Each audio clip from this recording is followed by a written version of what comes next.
Last class में हमने test से पहले एक टेस्ट हमने कंप्लीट किया था और हाइपोथेसिस टेस्टिंग देखी थी कि हाइपोथेसिस टेस्टिंग का मतलब क्या होता है और उसमें बेंचमार्किंग कैसे होती है, कब कहाँ पर यूज़ करना होता है टेस्ट, सारी चीज़ें हमने डिस्कस करी थी।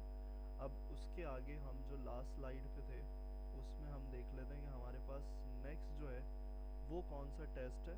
तो हमारे पास देखो, हमने एक सेक्शन में देखा था कि हमारे पास जेड टेस्ट हम इम्प्लीमेंट करेंगे, उसके कंडीशंस थी। कंडीशन क्या थी कि एक तो हमारे पास पॉप साइज़ जो है, सैम्पल साइज़ वो क्या होना चाहिए, 30 से ग्रेटर होना चाहिए। दूसरी चीज़ क्या थी कि पॉपुलेशन स्टैंडर्ड डेविएशन जो है वो हमें पता होना चाहिए, और वो स्टैंडर्ड डेविएशन क्या होता है वो हम कैलकुलेटेड प्रीवियस हिस्ट्री से देखते हैं या फिर हमारे पास आ जाए।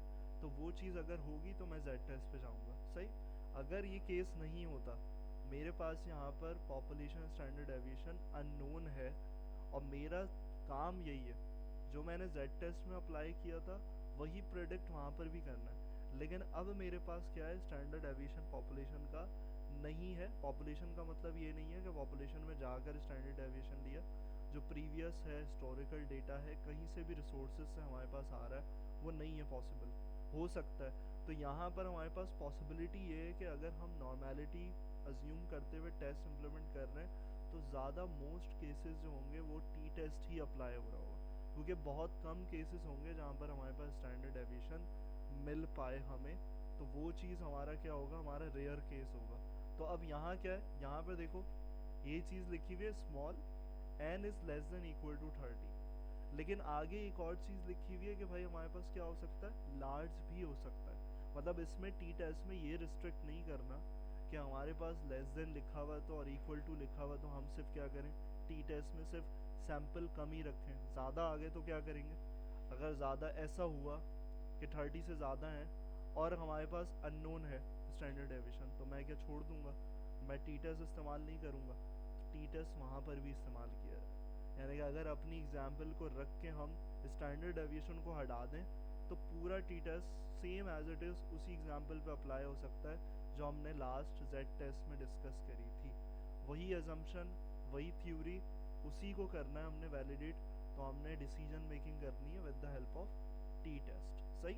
अब यहाँ पर भी तुम्हारे पास नॉर्मेलिटी होगी, यानी कि ये सारे तुम्हारे पास क्या है, लास्ट क्लास में भी हमने डिस्कस किया था कि भाई ये सब जितने भी टेस्ट हैं ये सब हमारे पास कौन से हैं, पैरामेट्रिक टेस्ट, जो कि क्या करते हैं, जो कि हमारे पास नॉर्मेलिटी अजम्पशंस पे चलते हैं। और उसके लिए हम क्या यूज़ कर रहे हैं, उसके लिए हम नॉर्मेलिटी अजम्पशंस के लिए CLT को इस्तेमाल कर रहे हैं, सेंट्रल लिमिट थ्योरम, और उसी पे कॉन्फिडेंस इंटरवल बना हुआ। क्लियर है। तो हमारे पास क्या है, सवाल वही है, चीज़ें वही हैं, सिर्फ हमारे पास टेस्ट चेंज हो गया। और वो क्यों हुआ उसका रीज़न हमने देख लिया। तो ये जेड टेस्ट था, ये हमने लास्ट में देखा था। इसके बाद हमारे पास क्या है, T test when SD is unknown, यानी कि स्टैंडर्ड डेविएशन हमें नहीं पता, हमारे पास नहीं है। तो यहाँ पर तुम्हारे पास क्या होगा, यहाँ पर देखो सेम नल हाइपोथेसिस है, are the average exam score is equal to the population mean 75, या फिर ऑल्टरनेटिव हमारे पास क्या है कि भाई नॉट इक्वल टू। क्लियर। तो यहाँ पर हमें क्या करना है, हमें टी टेस्ट का इस्तेमाल करना है। तो टी टेस्ट में हमारे पास यहाँ चेंजेस क्या आएंगी, यहाँ पर हमारे पास क्या होगा, यहाँ पर देखो पूरा सिनेरियो ऊपर वाला सेम है, सब कुछ चीज़ें सेम है। यहाँ जो हम डिसीजन मेकिंग करेंगे वो अलग पैरामीटर पे हो जाएगी। सही। उस पैरामीटर को देखते हैं नीचे हमारे पास क्या होता है। जैसे याद रख के चलना है कि भाई हमने जो डिसीजन मेकिंग करी थी जेड टेस्ट में वो करी थी with the help of Z critical value. सही। उसके लिए मैंने टेबल दिखाया था कि टेबल से आती है, लेकिन हमने उसको फंक्शन के थ्रू कैलकुलेट कर लिया था। सही। तो वो चीज़ थी, यहाँ ऐसा नहीं होगा क्योंकि टी टेस्ट बिल्कुल डिफरेंट है, और आगे जितने आने वाले टेस्ट हैं वो सब हमारे पास इसी फैक्टर पे बेस करते हैं जो इसमें देखोगे तुम। सही। तो सबसे पहले डेटा लोड किया हमने, और यहाँ पर जो जितना भी केसेस हैं वो मैं एक साथ चला देता हूँ। ये हमारे पास आ गई सिंपल हिस्टोग्राम, जो डेटा हमने देख लिया। और उसके बाद हमने, अब देखो यहाँ पर जो मैं इम्पॉर्टेंट चीज़ डिस्कस करते हुए आया था कि भाई 38 रखा हुआ है। तो अब क्या है, सैम्पल साइज़ बड़ा है, मैंने वहाँ देखा है टी टेस्ट में लेस देन होता है, तो मैं इसको यहाँ पर अभी एजम्पशन के लिए मैं ऐसे भी कर सकता हूँ कि भाई सैम्पल साइज 20 है मेरे पास, लेस देन 30 है, इस पे भी हो जाएगा।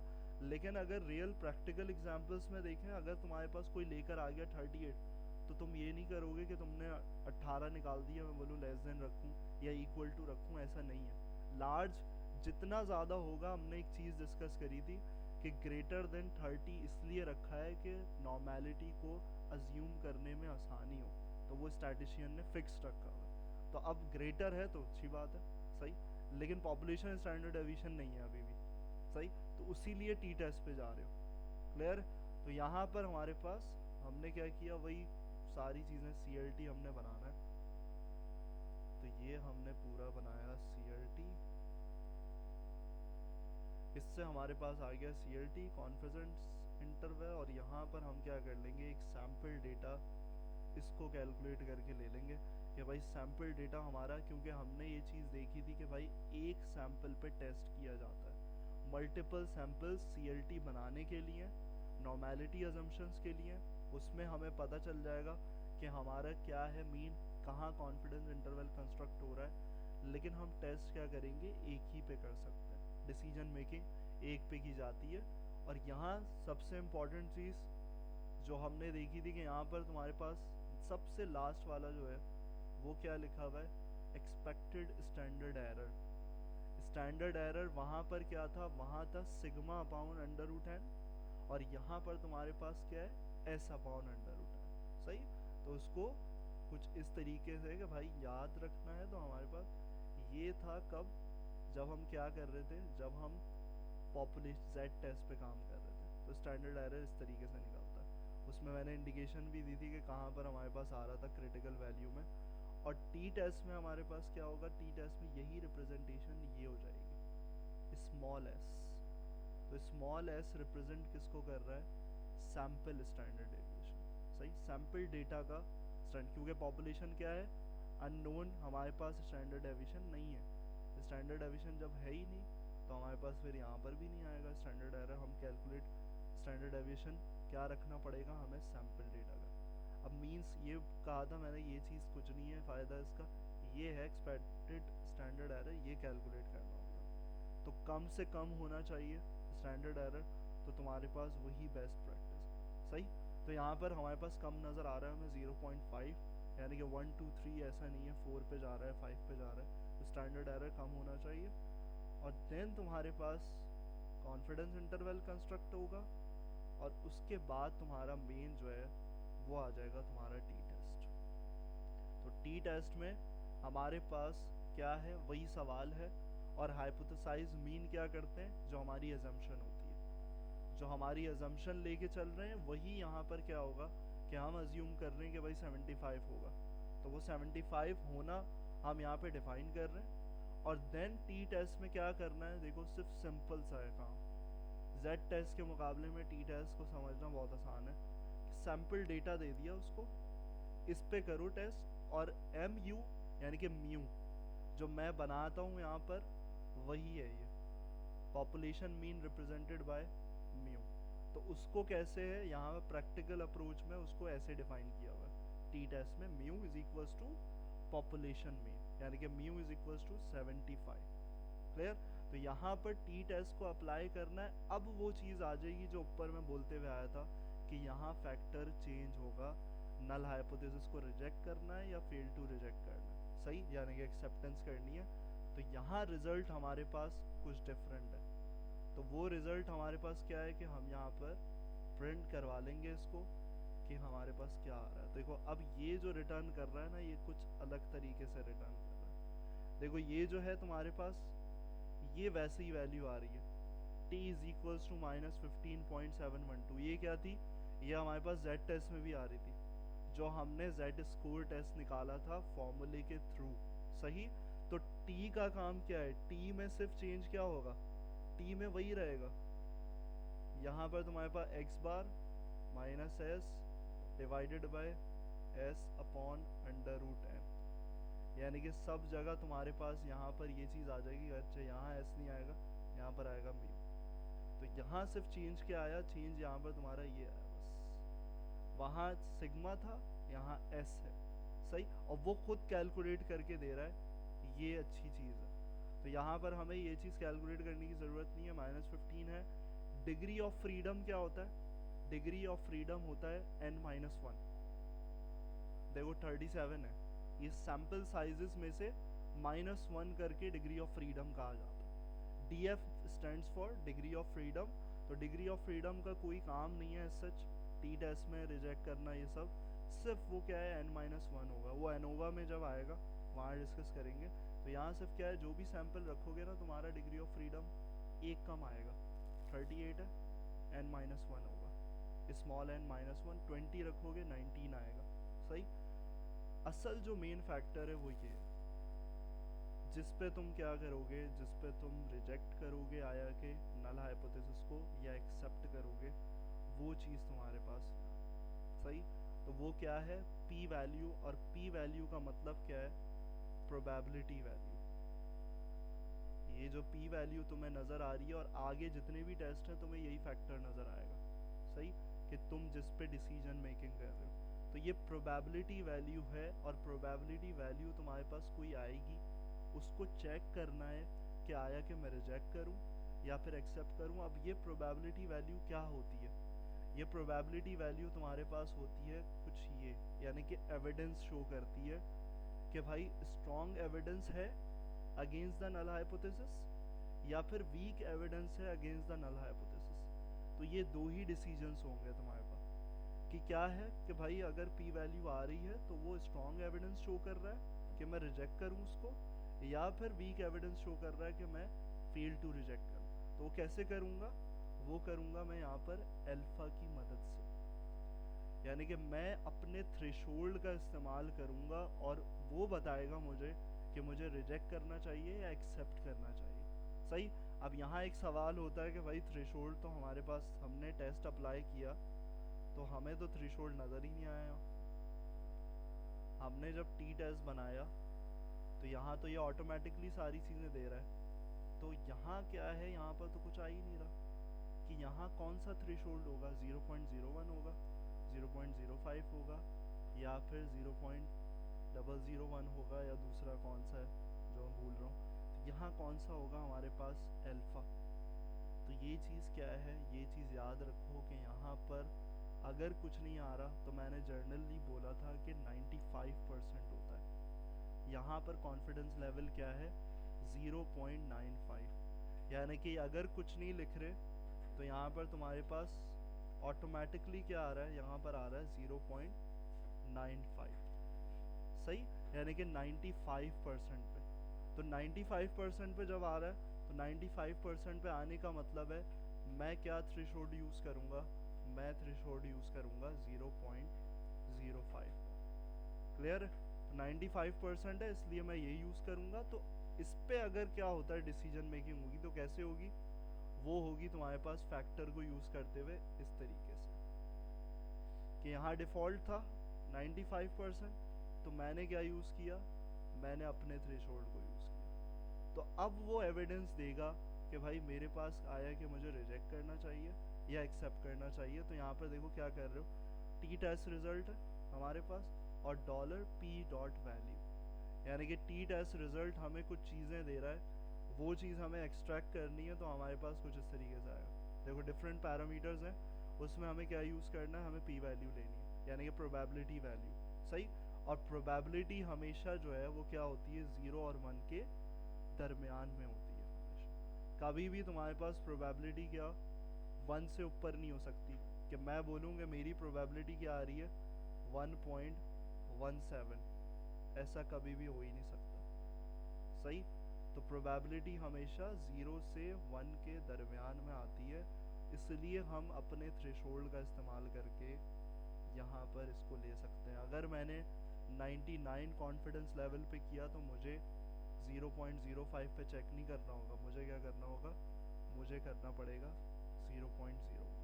सही। तो वो चीज़ तुम्हारे पास अलग अलग होगी।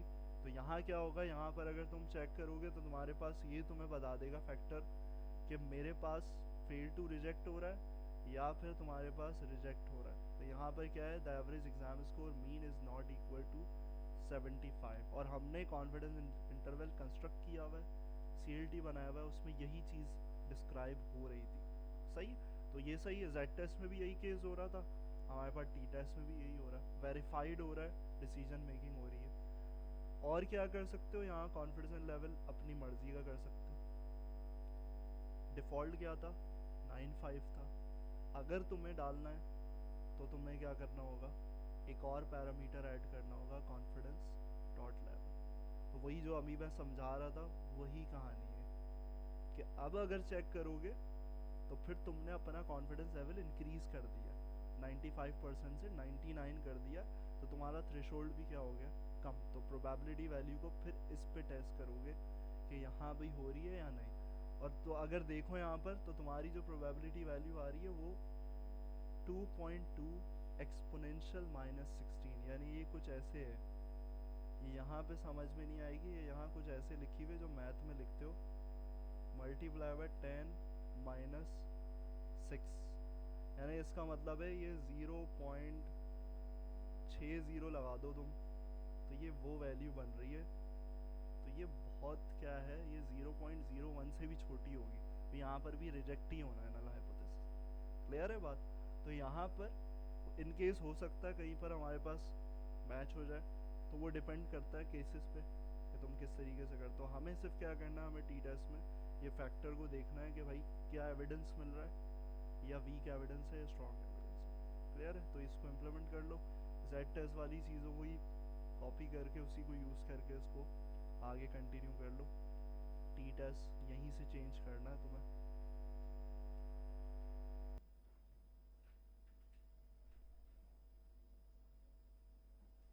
अब देखो हमने लास्ट अभी देखा है टी टेस्ट, सही, वन सैम्पल टी टेस्ट। तो अब यहाँ पर देखो इसमें एक चीज़ वर्ड यूज़ हो रहा है यहाँ पर, वन सैम्पल, सही, एक सैम्पल का टी टेस्ट अप्लाई किया हुआ है। वन सैम्पल का मतलब एक चीज़ पे किया हुआ है। अब आगे तुम्हारे पास क्या है, नेक्स्ट चीज़ हमारे पास है, इसी के आगे तुम्हारे पास टू सैम्पल टी टेस्ट आएगा, यानी कि है टी टेस्ट ही, लेकिन क्या हो गया, वन सैम्पल से शिफ्ट हो गया टू सैम्पल्स पे। और टू सैम्पल्स का मतलब है डिफरेंट ग्रुप्स हो सकते हैं। डिफरेंट ग्रुप्स पे क्या करना है, दोनों की ग्रुपिंग के मैच करना है कि दोनों के ग्रुप का पॉपुलेशन मीन जो है वो क्या होगा, प्रेडिक्ट करना है कि बराबर हो सकता है या नहीं हो सकता। तो अब उसमें देखो टाइप्स हैं हमारे पास, एक है हमारे पास इंडिपेंडेंट हो सकता है टू सैम्पल टी टेस्ट, और एक हो सकता है पेयर्ड। इंडिपेंडेंट का मतलब है डिफरेंट ग्रुप्स के अंदर, सही। अब डिफरेंट ग्रुप्स में यहाँ पर हमारे पास सिर्फ दो ही ग्रुप्स हो सकते हैं, सही। तो अगर जेंडर है तो जेंडर में दो कैटेगरीज बन सकती हैं, क्या, तो वो टू सैम्पल्स बन सकते हैं, यानी कि मेल और फीमेल। तो ये जो तुम्हारे पास दो सैम्पल्स होंगे ये क्या होंगे, तुम्हारे इंडिपेंडेंट कहलाएंगे। पेयर्ड का मतलब क्या होता है, पेयर्ड का मतलब होता है बिफोर और आफ्टर। अगर मिसाल के तौर पर मैंने शुगर टेस्ट किया और कुछ पेशेंट्स का शुगर टेस्ट किया बिफोर, मेडिसिन देने से पहले, तो वो उसका कुछ रिकॉर्ड होगा, उसका कुछ सैंपल होगा। और फिर मैंने क्या किया, मैंने मेडिसिन के बाद क्या किया, दोबारा टेस्ट किया, तो क्या हो गया, दो सैंपल बन गए। तो ये भी दो ग्रुप्स कंसिडर किए जाएंगे, लेकिन इसको क्या बोलेंगे, two sample pair T test, यानी कि सेकंड वाला। जहाँ बिफोर और आफ्टर की बात आ जाए वहाँ ग्रुप्स जो बन रहे हो वो क्या हो जाते हैं, तुम्हारे पेयर्ड हो जाते हैं। और इंडिपेंडेंटली का मतलब क्या हो जाता है कि मैं अलग कैटेगरीज में से उठा रहा हूँ चीज़ें, सही। मैं देखना चाह रहा हूँ मेल और फीमेल का क्या, जो तुम्हारा एग्ज़ाम स्कोर है वो बराबर होता है पॉपुलेशन में या नहीं, उसकी प्रिडिक्शन देना चाह रहा हूँ। अभी तक ऐसा नहीं था, हम पूरी पॉपुलेशन पे कंसिडर कर रहे थे, अब ग्रुप्स पे कर रहे हैं कंसिडर। क्लियर है बात। तो यहाँ पर तुम्हारे पास इस तरीके से ये दोनों चीज़ें होंगी। और इंडिपेंडेंट वर्सेस पेयर्ड, ये सारी चीज़ें लिखी हुई हैं, ये तुम्हें एग्जाम्पल से डिमॉन्स्ट्रेट कर दी। और उसमें इंडिपेंडेंट टी टेस्ट में तुम्हारे पास क्या होगा, इंडिपेंडेंट टी टेस्ट में हमारी एग्जाम्पल में हम ये कर सकते हैं, दो ग्रुप्स हैं मेल फीमेल, उस पर हम क्या कर सकते हैं, ये independent T test two sample apply कर सकते हैं। तो क्या होगा तुम्हारे पास नल हाइपोथेसिस और अल्टरनेटिव हाइपोथेसिस कुछ ये बन जाएगा, क्या बन जाएगा, the mean exam scores for males and females are equal. यानी कि नल हाइपोथेसिस में हमेशा इक्वलिटी की बात होती है। तो अब मेरा अपना कोई एजम्पशन वाला नहीं है, अब मैं दोनों ग्रुप्स के ही क्या कर रहा हूँ, एग्ज़ाम स्कोर के मीन को कंपेयर करवाना चाह रहा हूँ कि दोनों बराबर होंगे या नहीं होंगे, तो ऑल्टरनेटिव में क्या होगा, नॉट इक्वल। क्लियर है? तो ये हाइपोथेसिस अगर कोई रखता है तो वो two sample independent T test पे काम कर सकता है। सही। तो यहाँ पर और इसकी रिप्रेजेंटेशन कैसे होगी, अगर मैंने कहा कि भाई इसको कर रहे हैं तो रिप्रेजेंट कैसे करोगे मैथमेटिकली, तो वो क्या होगा तुम्हारे पास, पहले तुम कुछ इस तरीके से कर रहे थे, एच नॉट ये था तुम्हारे पास म्यू इज इक्वल्स टू 75, ये कर रहे थे जो अभी सिंगल पे कर रहे थे तुम काम। अब क्या हो जाएगा तुम्हारे पास, mu one is equals to mu two. सही। तो ये क्या हुआ, ये ग्रुप वन और ये ग्रुप टू। तो मैं प्रिडिक्शन दे रहा हूँ पॉपुलेशन पे, यानी कि पॉपुलेशन का पहला मेल का, तो ये मेल हो गया वन रिप्रेजेंटेड बाय मेल और टू रिप्रेजेंटेड बाय फीमेल। तो दोनों के बराबर होंगे या फिर ऑल्टरनेटिव में क्या होगा, नॉट इक्वल होगा। तो वो जो लिखी हुई है स्टेटमेंट उसको अगर मैथमेटिकली स्टैटिस्टिकली लिखोगे तो वो कुछ ऐसे बनेगा। सही। म्यू वन म्यू टू, और अगर कहीं तुम्हारे पास तुम्हारी जो एजम्पशन में वो कुछ ऐसे आ जाए कि यहाँ पर कुछ ऐसे लिखा हुआ हो, the difference of means is equals to zero, अगर ऐसा आ गया यानी कि the difference of male and female means is equals to zero, तो ये भी स्टेटमेंट जो है वो तुम्हारी वो जो लिखी हुई है ना स्टेटमेंट वही है सेम। यानी कि ये जो तुम्हारे पास लिखा हुआ है ना स्लाइड में यहाँ पर, ये सेम इसी को वेरीफाई कर रही है, the mean exam score for male and female are equal.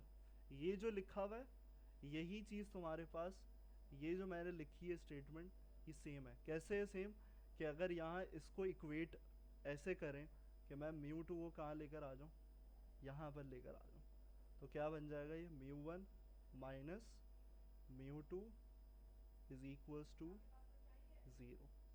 यानी कि the difference of means is equals to zero, यानी कि दोनों का डिफरेंस निकालोगे माइनस करोगे तो ज़ीरो के बराबर आएगा। अगर कोई ऐसी एजम्पशन लेके जाता है तो वो सेम काम कर रहा है कि मेल के मीन को और फीमेल के मीन को वो इक्वालिटी चेक कर रहा है।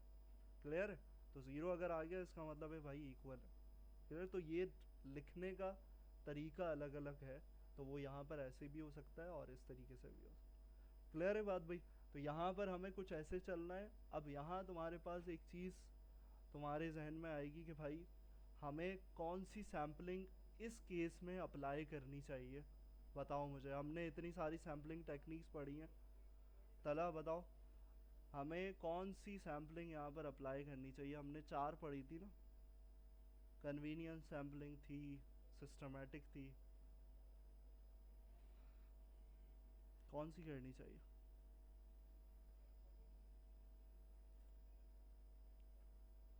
हम सीएलटी जो बनाएंगे वो कैसे बनाएंगे, वो हम क्या जैसे अभी तक करते हुए आ रहे हैं, अभी क्या कर रहे थे, अगर अभी वाले उसमें देखो तो हम कौन सी सैम्पलिंग टेक्निक अप्लाई कर रहे थे?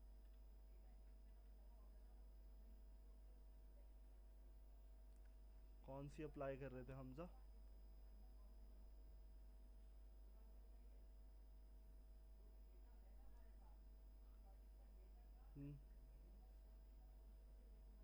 कन्वीनियंस तो नहीं थी।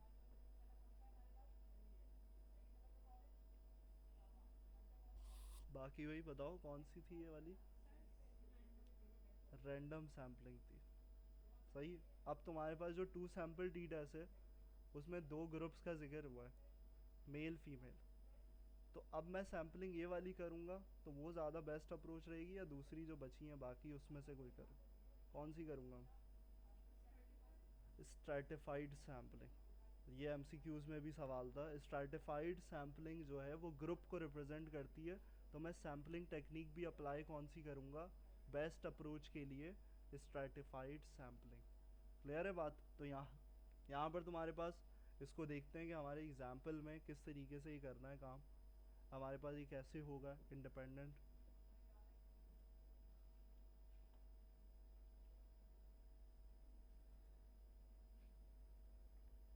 तो अब देखो हमें सीएलटी जो कंस्ट्रक्ट करना होगा वो भी क्या करना होगा, वो हमें डिफरेंट सैम्पलिंग के थ्रू कंस्ट्रक्ट करना होगा। तो यहाँ पर आते हैं और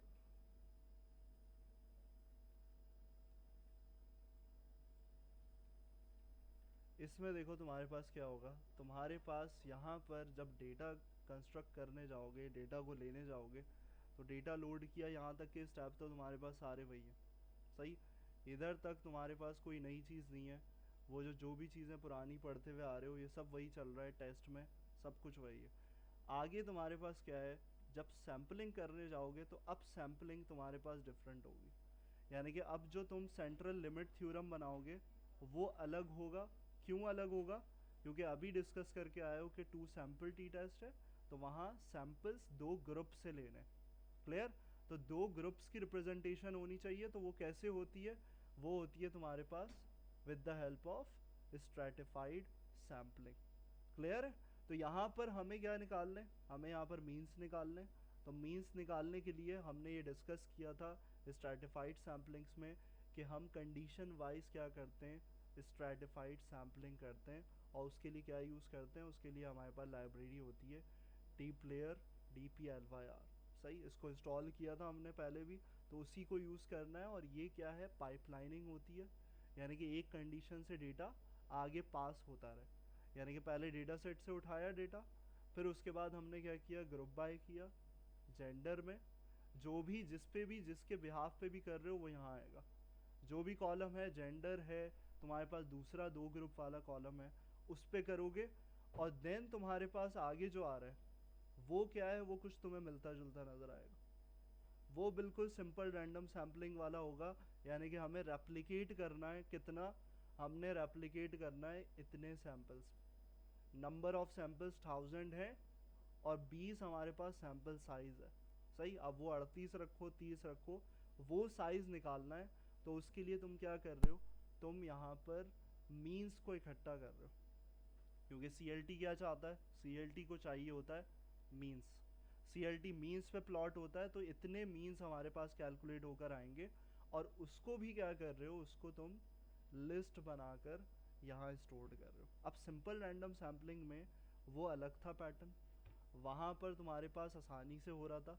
लेकिन यहाँ कंडीशन वाइज चल रहा है, इसमें मैं डायरेक्टली इनिशियलाइज नहीं कर सकता वैल्यू। तो मुझे यहाँ पर लिस्ट, जो भी पूरा पैटर्न था ना उसको मैं पूरी लिस्ट में डाल रहा हूँ, ये वाला काम। यानी कि ये पुराना वाला काम है तुम्हारा, इसमें तुम लिस्ट में फिट कर रहे हो। लेकिन जहाँ पर तुम्हारे पास चेंजेस हैं वो क्या है, वो यहाँ है। सैम्पल एन स्ट्रैटिफाइड सैम्पलिंग में हमने यूज़ किया था, और वहाँ ग्रुप की रिप्रेजेंटेशन के लिए ये डॉट यूज़ हुआ हुआ, यानी कि ये डॉट रिप्रेजेंट कर रहा है जो तुम्हारे ग्रुप बाय हुआ है उसके अकॉर्डिंग क्या की जाए, सैम्पलिंग की जाए।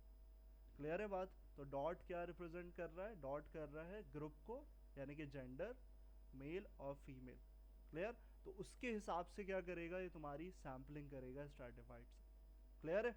तो यहाँ पर तो हमें फाइनल क्या चाहिए, फाइनल रिटर्न ये चाहिए। फाइनल हमारे पास क्या आना चाहिए, जो हम मीन कैलकुलेट कर रहे हैं इसी का मीन कैलकुलेट कर रहे हैं, sample data dollar exam score.